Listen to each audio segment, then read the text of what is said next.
Assalamualaikum warahmatullahi wabarakatuh.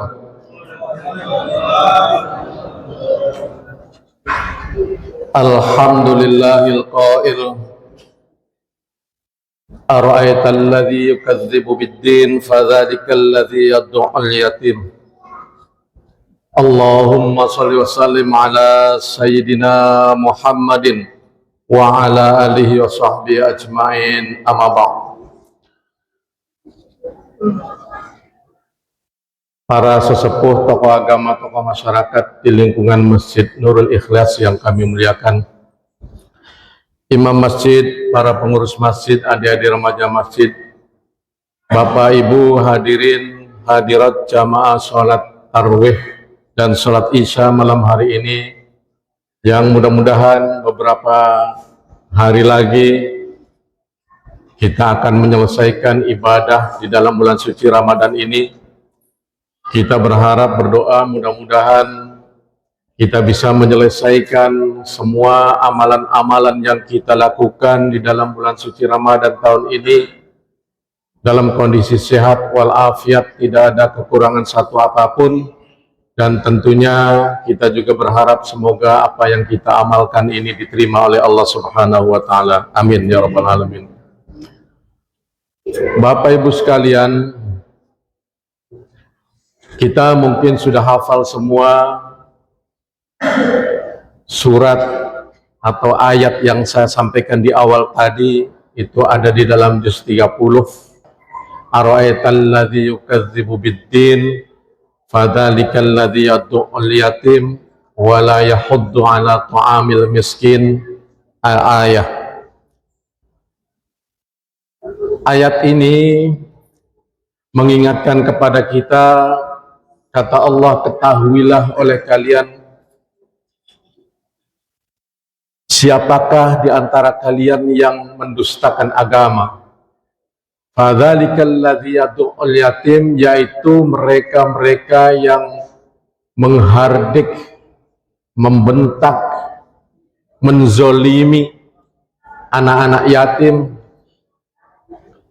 Wala yahuddu ala ta'amil miskin, dan tidak juga memberi makan fakir miskin, menelantarkan, tidak menghiraukan saudara-saudaranya yang tergolong fakir miskin. Fawailul lil musallin alladzina hum an salatihim sahun.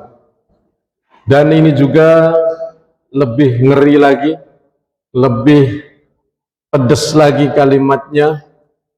Celakalah bagi orang-orang yang sholat, celakalah bagi siapa yang mengamalkan sholat tetapi alladzina hum yura'una, mereka yura'una itu sebagian besar ahli tafsir menafsirkan sholatnya itu riya, terus sahun lalai,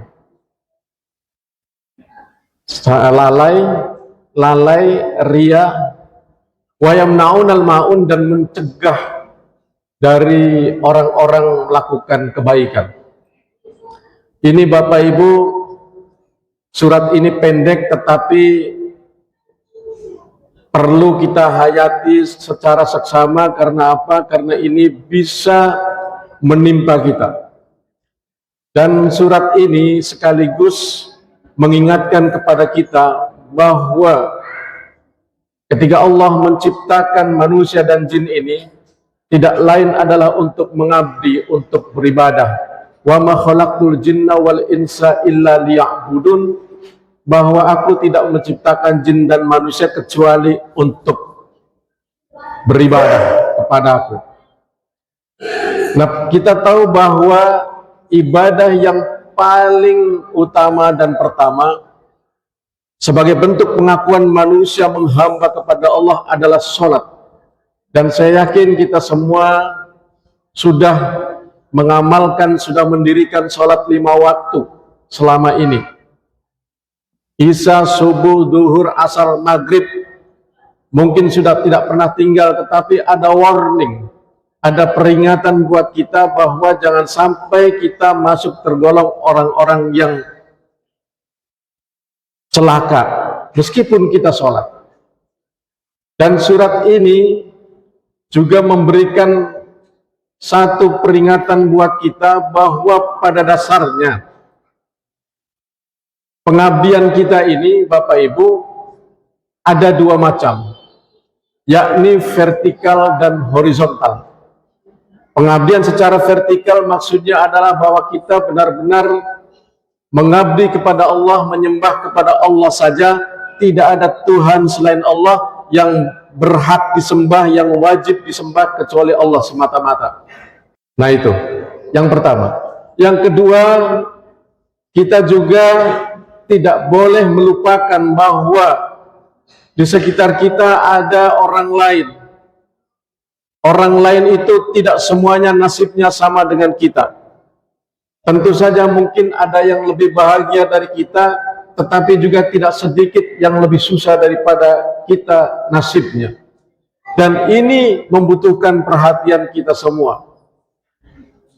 Soalnya begini Bapak Ibu, saya ini kadang ketika katakanlah di jalan ngobrol dengan beberapa orang, masih saya dapatkan ada dua jenis kelompok yang bertolak belakang tetapi menurut saya tidak pas. Ada satu kelompok yang pertama, dia tidak pernah sholat Pak. Pernah saya tanya, kenapa tidak sholat? Padahal kan Islam ya, KTP-nya Islam, ngakunya Islam. Katanya sholat itu sepertinya menurut dia bilang begini, sholat itu tidak penting. Yang penting saya hidup ini berbuat baik dengan sesama manusia. Saya tidak clash dengan keluarga, tidak clash dengan tetangga, tidak ada masalah dengan teman. Itu yang pertama. Jadi dia tidak mau sholat, tetapi dia punya prinsip yang penting baik dengan sesama manusia, dengan orang lain. Mungkin Bapak Ibu juga pernah mendapatkan orang seperti ini. Sebaliknya ada juga orang yang rajin sholat, rajin ibadah, tetapi tidak peduli dengan orang lain. Mungkin pokoknya ibadahnya kalau dilihat tingkat wali lah kira-kira. Jadi tahajud tidak pernah tinggal, sholat sunnah tidak pernah tinggal, apalagi sholat 5 waktu. Tetapi dia ketika diajak untuk beramal sosial, untuk berbuat baik dengan orang lain, sejenis apalah misalnya kerja bakti, sejenis bagaimana kira-kira memikirkan ada orang-orang yang susah untuk sama-sama dipikirkan, tidak mau. Jadi seolah-olah sudah merasa cukup dengan Allah saja dan tidak peduli dengan sesama manusia. Itulah sebabnya surat pendek ini mengingatkan kepada kita agar kita memang perlu menerapkan kedua-duanya. Karena yang pas itu adalah kedua-duanya kita terapkan. Yakni kita mengabdi kepada Allah, tetapi kita juga peduli dengan sesama. Duribat alaihimul dhillatu aina masukifu illa bihablim minallah wa hablim minan nas. Allah sendiri memberikan peringatan kepada kita. Duribat alaihimul dhillatu, akan ditimpa kehinaan di mana saja kalian berada, kecuali illa bihablim minallah wa hablim minan nas, kecuali terus menjaga hubungan baik dengan Allah dan menjaga hubungan baik dengan sesama manusia, kecuali terus mengabdi dan menyembah kepada Allah dan juga peduli dengan sesama manusia. Bapak Ibu sekalian, untuk itu Ramadan tahun ini marilah kita gunakan sebaik-baiknya untuk kita sama-sama memperkuat kedua jenis pengabdian ini. Akan tetapi Bapak Ibu, pengabdian yang bersifatnya sosial itu diajarkan oleh Rasulullah, diajarkan oleh Islam agar niatnya itu benar-benar karena Allah juga. Jadi pengabdian sosial itu contohnya kita rajin membangun masjid, kita rajin bersodakoh yang membuat orang lain jadi sukses, pokoknya berbuat baik dengan sesama. Tetapi ini jangan lupa niatnya harus karena Allah juga. Sebab kalau niatnya hanya untuk sifatnya duniawiyah, biasanya tentu tidak tercatat oleh Allah, dan ketika tidak tercatat oleh Allah, maka amal yang kita lakukan secara sosial ini menjadi sia-sia. Inilah kelebihan kita sebagai umat Islam, Bapak Ibu. Apapun yang kita lakukan, maka sebagai titik sentralnya adalah Allah. Sebab ada satu kisah juga tentang seorang yang ahli ibadah, Bapak Ibu. Pokoknya ibadah terus, ibadah dua-duanya dilakukan. Sholat rajin, ibadah sosial, sodako, semuanya rajin. Tetapi dijebloskan neraka, dia protes kepada Allah. Ya Allah, kenapa saya dimasukkan ke dalam neraka? Padahal saya sudah rajin ibadah, vertikal dan horizontal. Rajin sholat, rajin sholat sunnah, rajin pokoknya yang hubungannya dengan Allah, dan rajin juga melakukan amalan-amalan sosial, tetapi dijebloskan ke dalam neraka. Apa jawaban Allah? Coba kamu ingat-ingat. Ketika kau melaksanakan semua itu, kamu niatnya untuk siapa? Dia ingat-ingat, ternyata bukan untuk Allah. Bisanya itu, Pak. Sayang sekali kan? Ya contohnya, mohon maaf.